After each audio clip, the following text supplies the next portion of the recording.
विभागों से 65 शिकायतें हुई प्राप्त।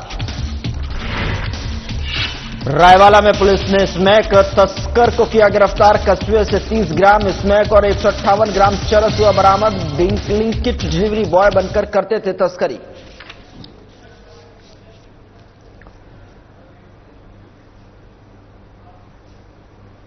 नमस्कार, मैं हूं आपके साथ गौरव राजेंद्र। बुलेटिन की शुरुआत करते हैं। कृषि मंत्री गणेश जोशी ने अपने कुमाऊं दौरे के दौरान अल्मोड़ा के विकासखंड धौलादेवी स्थित ग्राम भगरतौला का दौरा किया।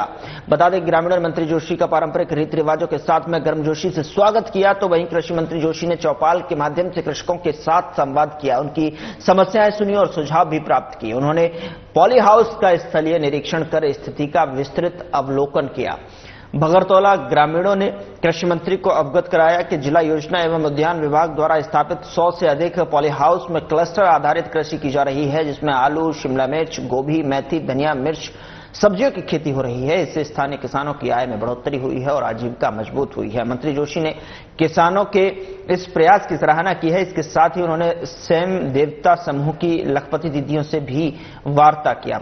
उन्होंने स्वरोजगार और महिला सशक्तिकरण के प्रयासों को प्रशंसनीय बताया है। जंगली जानवरों के आतंक की समस्या, फेंसिंग भुगतान और पॉली हाउस की पन्नी बदलने संबंधी मामलों पर कृषि मंत्री ने विभागीय अधिकारियों को आवश्यक कार्रवाई करने के निर्देश दिए हैं।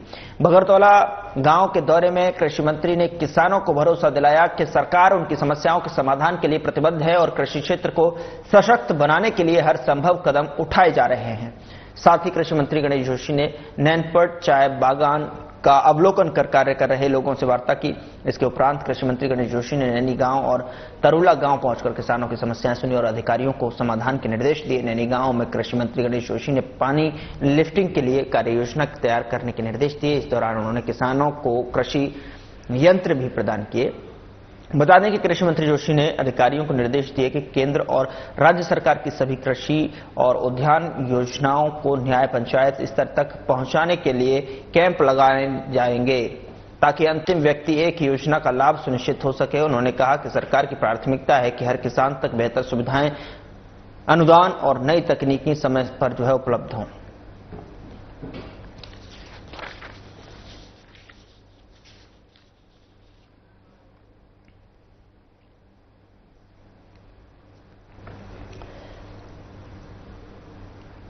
उधर प्रदेश में राशन कार्ड बनवाने की आवेदन प्रक्रिया अगले साल से ऑनलाइन हो जाएगी। कैबिनेट मंत्री रेखा आर्य ने विभागीय अधिकारियों की बैठक में मंगलवार को इसके निर्देश दिए और सचिवालय में आयोजित बैठक के बाद कैबिनेट मंत्री रेखा आर्य ने बताया कि राशन कार्ड बनाने की प्रक्रिया में किसी भी तरह की विसंगति को दूर करने के लिए पूरी प्रक्रिया को ऑनलाइन करने के निर्देश दिए गए हैं। इसके साथ ही राशन विक्रेताओं के भुगतान और उनकी बिलिंग की प्रक्रिया को भी ऑनलाइन किया जाएगा। उन्होंने बताया कि समीक्षा के दौरान ये पाया गया कि इस साल मई महीने तक का लाभांश सभी जनपदों में राशन वितरण कार्यकर्ताओं को दिया जा चुका है।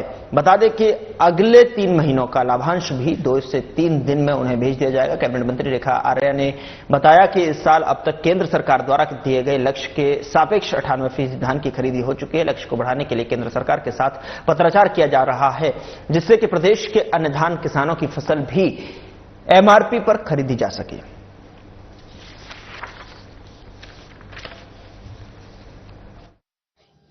आज खाद्य विभाग की समीक्षा बैठक की गई। इस समीक्षा बैठक में खासकर हमारे जो राशन डीलर हैं उनके कुछ प्रमुख विषय रहे हैं, जिसको लेकर राशन डीलरों के संगठनों के पदाधिकारियों के साथ और विभाग के अधिकारियों के साथ और जनपदों के DSO को वर्चुअली कनेक्ट करते हुए एक बैठक की गई, जिसमें हमारे राशन डीलरों के चाहे वो लाभांश का विषय हो अथवा परिवहन का विषय हो, जिसमें जितने देय थे उसको लेकर चर्चा हुई है। और चर्चा करते हुए मई माह तक का लाभांश जो है वो अब तक में सभी जनपदों में दिया जा चुका है और शेष लाभांश जो है वो 3 महीने का अगस्त माह तक का भी लाभांश दिए जाने का निर्देश दे दिया गया है कि 2-3 दिनों के अंतर्गत में जो है उसकी भी भुगतान प्रक्रिया तेज करी जाएगी। क्योंकि भारत सरकार से बजट मिलने की आशा है और राज्य सरकार भी अपना राज्यांश जो है वो जल्दी ही भारत सरकार के बजट के आवंटन के साथ में ही उसे भी वो निर्गत करेगी। तो हम लोग अगस्त माह तक में सभी जनपद जनपदों के लाभांश देने की स्थिति में आ जाएंगे। दूसरी बात, परिवहन को लेकर भी जिस प्रकार से, चूंकि अब तो वर्तमान में डोर स्टेप डिलीवरी है, तो राशन डीलरों को परिवहन का खर्चा या भत्ता देने की आवश्यकता नहीं पड़ती, लेकिन पूर्व में जब परिवहन व्यवस्था नहीं थी या डोर स्टेप डिलीवरी नहीं थी, उससे पहले के भुगतान 2022 के कोविड पीरियड के भी कुछ बने हुए हैं। और कुछ जनपदों में जो है कुछ समय का गाड़ी भाड़ा जो है वो अभी भी देय की स्थिति में बना हुआ है, और कुछ जनपद इस प्रकार के भी हैं जहां पर परिवहन का पूर्ण भुगतान जो है वो किया जा चुका है। तो उसको लेकर भी डीएसओ को निर्देश भी दिए हैं कि संबंधित राशन डीलरों के बिल इत्यादि सारे औपचारिकताएं पूर्ण करके उसे आयुक्त कार्यालय तक भेजने का काम करें, ताकि उस और इस बीच बड़ी खबर का रुख करते हैं। बड़ी खबर नई दिल्ली से मिल रही है, जहां पर सीएम धामी का नई दिल्ली दौरा। केंद्रीय कृषि मंत्री शिवराज सिंह चौहान से भेंट की। कृषि मंत्री विकास और आपदा प्रभावित अवसंरचना से जुड़े मुद्दों पर हुई चर्चा। राज्य की 184 ग्रामीण सड़कों के निर्माण के लिए 1700 करोड़ रुपए की मंजूरी मिली। सीएम धामी के प्रयासों से मिली स्वीकृति। हाल की प्राकृतिक आपदा में प्रदेश की 946 सड़कें और 15 पुल क्षतिग्रस्त। पुनर्निर्माण के लिए लगभग 650 करोड़ रुपए की आवश्यकता। सीमित संसाधनों वाले पर्वतीय राज्य के लिए यह क्षति अत्यंत चुनौतीपूर्ण। केंद्र से की विशेष सहयोग की मांग। आपदा से क्षतिग्रस्त लगभग 5900 घरों की मरम्मत के लिए भी आवश्यक धनराशि उपलब्ध कराने का आग्रह किया। डीपीआर योजना के तहत घेराबंदी कार्यों को शामिल किए जाने पर आभार जताया। फसलों की सुरक्षा और उत्पादन वृद्धि के लिए 5 वर्षों तक प्रतिवर्ष 200 करोड़ रुपए बजट की व्यवस्था करने का आग्रह किया। केंद्रीय मंत्री ने शीघ्र ही अग्रिम धनराशि आवंटित करने का आश्वासन दिया। स्वच्छता action plan Namami Gange clean अभियान के लिए वर्ष 2025-26 के लिए स्वीकृत 98 करोड़ रुपए शीघ्र जारी करने का आग्रह किया। केंद्रीय कृषि मंत्री ने सीएम धामी को सकारात्मक आश्वासन दिया। राज्य की आवश्यकताओं को प्राथमिकता के आधार पर संज्ञान में लिया जाएगा। केंद्र सरकार हर संभव सहयोग करेगी।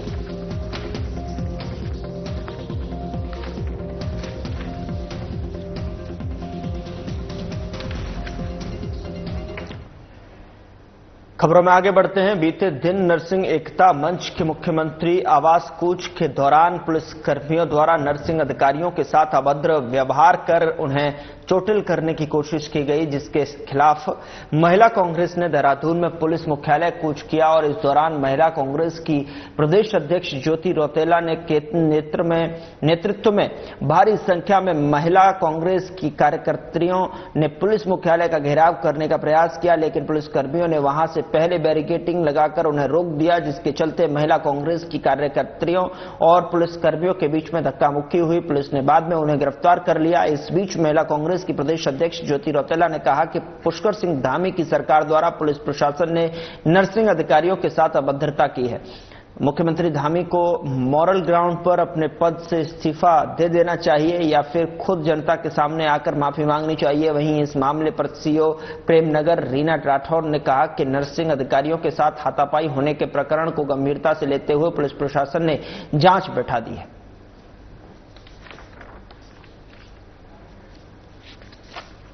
नर्सिंग ऑफिसर के साथ हुई। पुलिस ने जिस तरीके से एक नर्सिंग ऑफिसर पे जो धरना प्रदर्शन कर रहे थे अपनी मांगों को लेकर, उस पर हाथ उठाया, उसके खिलाफ में धरना प्रदर्शन हुआ। कहीं ना कहीं पुष्कर सिंह धामी जी की जो सरकार है, भाजपा की जो सरकार है, उसके शय पे पुलिस प्रशासन द्वारा इस तरीके की जो कल किया गया है वो हुआ है। देवभूमि उत्तराखंड हम बोलते हैं, जहां महिलाओं की बेटियों की पूजा होती, उस प्रदेश में अगर बेटियों पे जो अपनी आवाज को उठा रहे, अपने अधिकारों को मांग रहे, उन पर हाथापाई होती है, उन पर हाथ उठाया जाता है, उनको मारा जाता है, तो कहीं ना कहीं ये गलत है। मुख्यमंत्री पुष्कर सिंह धामी को मॉरल ग्राउंड पे इस्तीफा दे देना चाहिए। बेटियों की, महिलाओं की बनाई हुई सरकार, वो अपनी सरकार को बोलते हैं कि महिलाएं हमारे साथ है, उसी प्रदेश में आज महिलाओं के साथ इस तरह की घटनाएं घट रही है। लगातार प्रदेश में बलात्कार के केसेस बढ़ रहे हैं, महिलाएं अपने आप को असुरक्षित महसूस कर रही है, लेकिन पुलिस द्वारा एक महिला पे इस तरीके से हाथ उठाना गलत था, जिसके लिए मुख्यमंत्री को खुद ही सामने आके इस प्रदेश के लोगों से माफी मांगनी चाहिए। आज महिला कांग्रेस के नेतृत्व में एक प्रदर्शन हुआ है, शांतिपूर्ण प्रदर्शन था एक तरह से, और इनके द्वारा जो भी बातें कही गई है। डिपार्टमेंट के द्वारा उसका संज्ञान लिया गया है और जो कल का प्रकरण है, जैसे कि आप लोग पूछ रहे हैं, उस पर डिपार्टमेंट लेते हुए जांच बढ़ा दी है। सीएम पुष्कर सिंह धामी की पहल पर धर्मनगरी हरिद्वार में स्वच्छता को लेकर सकारात्मक कदम तेज हो गए हैं। इसी क्रम में जिलाधिकारी मयूर दीक्षित ने विभिन्न सामाजिक और धार्मिक संस्थाओं के पदाधिकारियों के साथ बैठक कर गंगा घाटों और आसपास के क्षेत्रों की सफाई व्यवस्था को उत्कृष्ट बनाने के लिए सुझाव आमंत्रित किए। बैठक में सभी संस्थाओं ने बढ़ चढ़कर अपने विचार साझा किए और स्वच्छ हरिद्वार अभियान को सफल बनाने का संकल्प लिया है। बता दें कि जिलाधिकारी ने कहा कि हरिद्वार की पहचान स्वच्छता और आध्यात्मिकता है, इसलिए प्रशासन और समाज मिलते हुए भी इस अभियान को नई दिशा देंगे और उन्होंने घाटों पर नियमित सफाई, कचरा प्रबंधन, प्रकाश व्यवस्था और आगंतुकों को जागरूक करने जैसे कई बिंदुओं पर प्रभावी और तेज कार्रवाई के निर्देश दिए। बता दें कि जिलाधिकारी ने संस्थाओं के सहयोग की सराहना करते हुए कहा कि जनभागीदारी से हरिद्वार को देश के सबसे स्वच्छ तीर्थ स्थलों में शामिल करना हमारा लक्ष्य है। बैठक सकारात्मक माहौल में संपन्न हुई है और सभी पक्षों ने आने वाले दिनों में स्वच्छता अभियान को और सशक्त बनाने का आश्वासन दिया है।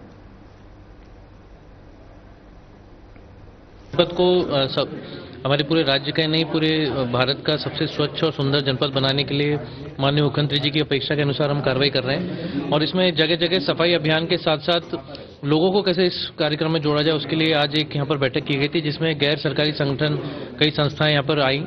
उन्होंने क्या क्या सफाई के लिए क्या कार्य कर रहे हैं और कैसे कर सकते हैं, उसमें जिला प्रशासन के साथ कोऑर्डिनेट करके, नगर निगम के साथ कोऑर्डिनेट करके हमने कुछ एरियाज डिसाइड किए हैं। कुछ कमियां भी पता चली हैं, जिसमें कि विभागीय अधिकारी को डायरेक्शन दिए गए हैं। जैसे कई जगह अतिक्रमण की शिकायतें प्राप्त हुई हैं, कुछ जगह जो है गंदगी अभी भी है, वहां पर कैसे हम मॉनिटरिंग और बेहतर कर सकते हैं और जो नॉन गवर्नमेंट बॉडीज जो कार्य कर रही हैं उसमें नगर निगम या अन्य जो हमारी सरकारी विभाग हैं वो कैसे इन्वॉल्व होकर साथ में काम कर सकते हैं, इस बारे में विस्तृत चर्चा की गई। सर, स्थानीय हमारे हरिद्वार जनपद के लिए विशेषता यही है कि यहाँ पर जितने लोग यहाँ पर हैं उससे कहीं अधिक मुख्य स्नानों पर कावड़ आदि में आते हैं और जो टूरिस्ट आते हैं उनके लिए भी जरूरी है कि वो भी यहाँ पर स्वच्छता का पालन करें। तो इसके लिए एक सुझाव दिया गया है कि जैसे कि हमारे जो मुख्य मार्ग हैं जहाँ से हमारे श्रद्धालु शहर में आते हैं, वहाँ पर जगह जगह होर्डिंग्स में और इस तरह से प्रचार प्रसार किया जाए कि उनको यहाँ पर इस विषय की गंभीरता से भी उनको जानकारी हो कि यहाँ पर स्वच्छता के लिए कचरा इधर उधर न डालें, हाईवे हो या घाट हो या नदी हो।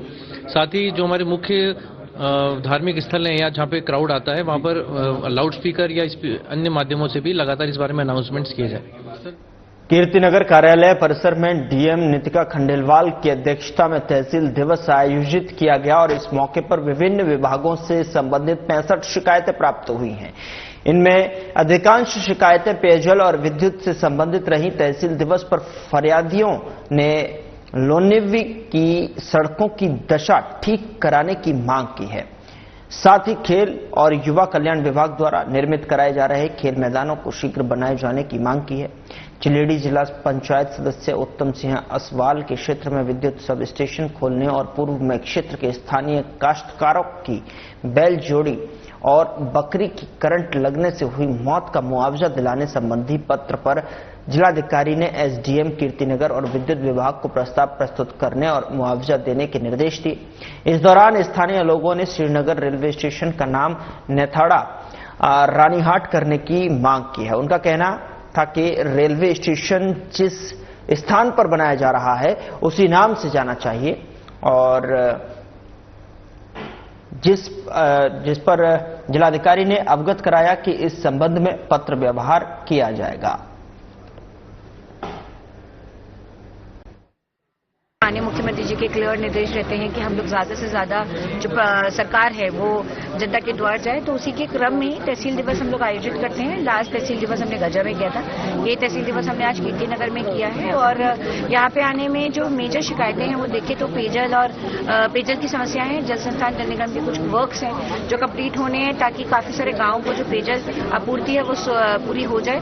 साथ ही साथ कीर्तिनगर क्षेत्र में क्योंकि RVNL का हम लोग सब जानते हैं कि रेलवे लाइन का काम चल रहा है, तो तो उससे संबंधित और जीवीके का जो ये डैम है उससे संबंधित लोगों की विशेष शिकायतें हैं, जिसमें हम लोग विशेष तौर पे अलग से प्रत्यक्ष एक बैठक भी करेंगे जिले में और उन लोगों के साथ बैठ के सभी मैटर्स को रिजॉल्व कराएंगे। और मुझे लगता है कि जो पीडब्ल्यूडी और पीएमजीएसवाई की शिकायतें यहाँ पे लोगों ने एक चीज एक्नॉलेज भी करी है कि काफी पैच रिपेयर्स हुए भी हैं, हालांकि उनकी गुणवत्ता की जांच के लिए उन्होंने मांग करी है, परंतु पैच रिपेयर्स भी हुए हैं। तो जो गड्ढा मुक्त सड़क का भी माननीय मुख्यमंत्री जी ने कहा था वो काफी हद तक हुआ है और हम लोग प्रयास करेंगे कि आने वाले समय में हम इसको कंटिन्यू रखें। तो जो नैन उधर रायवाला कोतवाली पुलिस ने ब्लिंकिट कंपनी के डिलीवरी बॉय के रूप में स्मैक तस्करी कर रहे 3 तस्करों को गिरफ्तार किया है, जिनके कब्जे से 30 ग्राम स्मैक और 158 ग्राम चरस बरामद हुई है। पुलिस ने तस्करों के खिलाफ मुकदमा दर्ज कर लिया है और आरोपियों को कोर्ट के आदेश पर जेल भेज दिया है। मामले का खुलासा करते हुए पुलिस कप्तान अजय सिंह ने बताया कि कोतवाल राजेंद्र सिंह खोलिया की टीम रात को वाहनों की चेकिंग कर रही थी। इस दौरान रायवाला से हरिद्वार की ओर घरेलू सामान की सप्लाई कर रहे जैल और वसीम निवासी सुल्तानपुर सहारनपुर के रूप में हुई है, जबकि जींद हरियाणा निवासी अजय नाम के तस्कर को पुलिस ने चरस के साथ गिरफ्तार किया है। अजय हरिद्वार के होटल में वेटर का काम करता है और उसने कुरुक्षेत्र से चरस खरीदी थी, जिससे वह बाबाओं को बेचने की फिराक में था। और बता दें कि जबकि स्मैक तस्करों ने पूछताछ में बताया कि वह स्कूल और कॉलेज के छात्रों को स्मैक बेचकर मोटा मुनाफा कमाना चाहते थे, लेकिन पुलिस ने उन्हें गिरफ्तार कर लिया। पुलिस कप्तान ने बताया कि आरोपियों के आपराधिक इतिहास की जानकारी की जा रही है।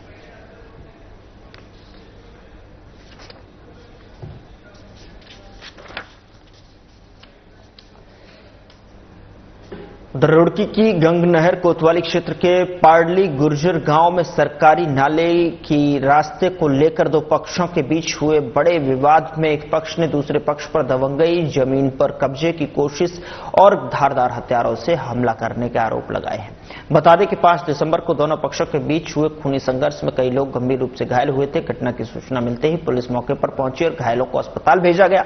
मकसूद का आरोप है कि गांव के कुछ दबंगों ने ईदगाह के पास स्थित उनकी पैतृक जमीन पर कब्जा करने की नीयत से उन पर हमला किया। उनका कहना है कि जमीन और नाली से जुड़े सभी वैध दस्तावेज जो है उनके पास मौजूद हैं और बताया कि क्षेत्रीय लेखपाल और कानूनगो को भी जो है मामले से अवगत कराया गया था कि नाली की जमीन जो है ईदगाह क्षेत्र में आती है। इसके बावजूद उन्होंने विवाद से बचते हुए और रास्ते को जो है उचित जगह छोड़कर अपनी दीवार निर्माण शुरू किया था। उन्होंने शासन प्रशासन से पूरे मामले की निष्पक्ष जांच कर आरोपियों के खिलाफ कठोर कार्रवाई की मांग की है। फिलहाल पुलिस पूरे प्रकरण में मुकदमा दर्ज कर घटना की जांच में जुटी हुई है।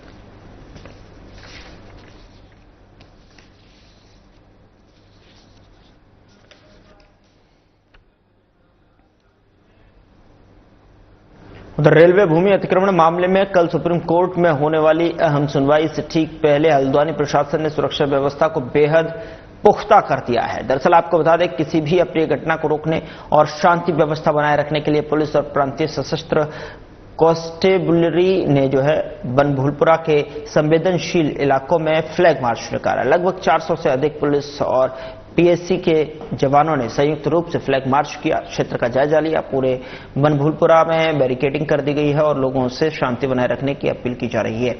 बता दें कि एसपी सिटी मनोज कत्यान ने कहा कि किसी भी गड़बड़ी को रोकने के लिए पैरामिलिट्री फोर्सेस भी तैयार हैं। उन्होंने साफ किया कि प्रशासन सुप्रीम कोर्ट के फैसले का सम्मान करने और कानून व्यवस्था बिगाड़ने वालों पर सख्त कार्रवाई करने के लिए पूरी तरह से तैयार है। सुरक्षा को सुनिश्चित करने के लिए प्रशासन ने एहतियातन तौर पर जो है 23 व्यक्तियों को हिरासत में रखा है और 123 लोगों से शांति भंग न करने का शपथ पत्र भरवाया गया है। प्रशासन ने पूरे क्षेत्र को किले में तब्दील कर दिया है, क्योंकि सभी की निगाहें कल सुप्रीम कोर्ट में होने वाली सुनवाई और उस पर आने वाले अहम फैसले पर टिकी हुई हैं। अधिकारियों ने क्षेत्र के लोगों से बार बार अपील की है कि वे संयम बरतें और शांति बनाए रखें। इसमें जैसे कि पीएच के द्वारा भी निर्देश है और एसएसपी महोदय के द्वारा भी निर्देशित किया गया है। इसमें लगातार चेकिंग अभियान चल रहा है, जिसके क्रम में आज हमारे यहाँ ब्रीफिंग हुई थी और इस संबंध में फ्लैग मार्च भी निकाला गया है, जिसमें लोगों के मन में कॉन्फिडेंस बिल्डिंग का काम करेगा। और इसमें कुछ ऐसे अवांछित तत्व हैं जो माहौल खराब करने की कोशिश करेंगे, तो उनको साफ संदेश है, माननीय सुप्रीम कोर्ट का जो भी निर्णय होगा उसका 100% पालन कराया जाएगा और किसी भी स्थिति को निपटने के लिए पुलिस तैयार है। बेसिकली सोशल मीडिया जो है बहुत ही इंपॉर्टेंट फैक्टर है आज की डेट में। उसकी मॉनिटरिंग के लिए हम लोगों ने स्पेशल टीम जो है बनाई है। इसमें 4 लोग हैं जो कंटिन्यूअस मॉनिटर कर रहे हैं और सोशल मीडिया में कोई भी बेसलेस यानी कि बेबुनियाद और भ्रामक और किसी को इकट्ठा करने के लिए और दिग्भ्रमित करने के लिए अगर कोई सूचनाएं चलाएगा तो उसके खिलाफ हम लोग कड़ी कार्रवाई करेंगे। और इसके अलावा जो पब्लिक है उसमें एक कॉन्फिडेंस लाने के लिए कि हम लोग बिल्कुल तैयार हैं और जो भी माननीय उच्चतम न्यायालय का निर्णय होगा उसका हम लोग 100% अनुपालन सुनिश्चित करेंगे। और पूरी पब्लिक की सेफ्टी के लिए फोर्स तैनात है। और हम लोग केवल एक डाउट जो है कोई भी गलत इरादे से यदि कोई है और जो सोच रहा है कि मैं इस मौके का या इस अवसर का गलत फायदा उठा लूं अपने वेस्टेड इंटरेस्ट के लिए, तो उसके साथ हम बहुत ही सख्ती से निपटेंगे और उन्हीं के लिए हम लोगों ने तैयारी की। वो एक पार्ट है हमारी स्ट्रेटजी का। उसमें हम लोग कुछ प्रिवेंटिव अरेस्ट भी करेंगे, कुछ लोगों को बाउंड डाउन भी कराएंगे गुड बिहेवियर के लिए। और ये एक बहुत ही आवश्यक चीज है ताकि कुछ लोग जिनको हमें लग रहा है कि रूबर मॉगरिंग कर सकते हैं या कुछ एंटी सोशल एक्टिविटीज में इन्वॉल्व हो सकते हैं उसके विरुद्ध हम लोग कार्रवाई करेंगे। अपील यही है कि आप लोग शांति व्यवस्था बनाए रखें। जो भी माननीय उच्चतम न्यायालय का निर्णय आएगा उसको ठीक से स्टडी करें और उसके बाद जो है कोई भी बेसलेस और कोई भी बेबुनियाद किसी भी प्रकार के कमेंट को ना तो उसको सोशल मीडिया पे आपने ट्रोल करना है ना ही उस पर बिलीव करके एक्ट अपॉन करना है। कल जो एक संभावित है कि माननीय उच्चतम न्यायालय में तिथि नियत है तो उसको लेकर के लोगों के मन में किसी प्रकार की आशंका न हो, किसी के प्रकार का भय न हो, कोई संशय न हो, उसको लेकर के हम लोगों ने तैयारी की है। जैसा कि आप देख रहे हैं हमारे एसपी सिटी साहब हैं, हमारे एडिशनल एसपी लाल कुआं हैं और हमारे सिटी मजिस्ट्रेट हैं, एसडीएम साहब हैं, साथ ही साथ सभी सीओज हैं, इंस्पेक्टर सब इंस्पेक्टर्स हैं। अच्छी संख्या में फोर्स लगा करके हम लोग लोगों के बीच में जा रहे हैं जिससे कि उनको किसी प्रकार का संशय नहीं रहे, कानून का शासन कायम रहेगा और माननीय उच्चतम न्यायालय द्वारा जो मैंडेट दिया जाएगा उसका अच्छे से अनुपालन कराया जाएगा। नहीं, ये भय नहीं है। अगर हम आपके बीच में आ रहे हैं तो ये भय नहीं है, हम आपके भय को समाप्त करने के लिए आ रहे हैं। शब्द गंगा साहित्यिक एवं सांस्कृतिक मंच हरिद्वार के तत्वाधान में प्रेस क्लब हरिद्वार में वृद्ध काव्य गोष्ठी का आयोजन किया गया। बता दें कि जिसमें स्थानीय लोगों ने के अलावा देहरादून, रुड़की और सहारनपुर के कवि और साहित्यकारों ने भी भाग लिया। काव्य गोष्ठी का संचालन हरिद्वार के वरिष्ठ पत्रकार और साहित्यकार ब्रजेंद्र हर्ष ने किया है।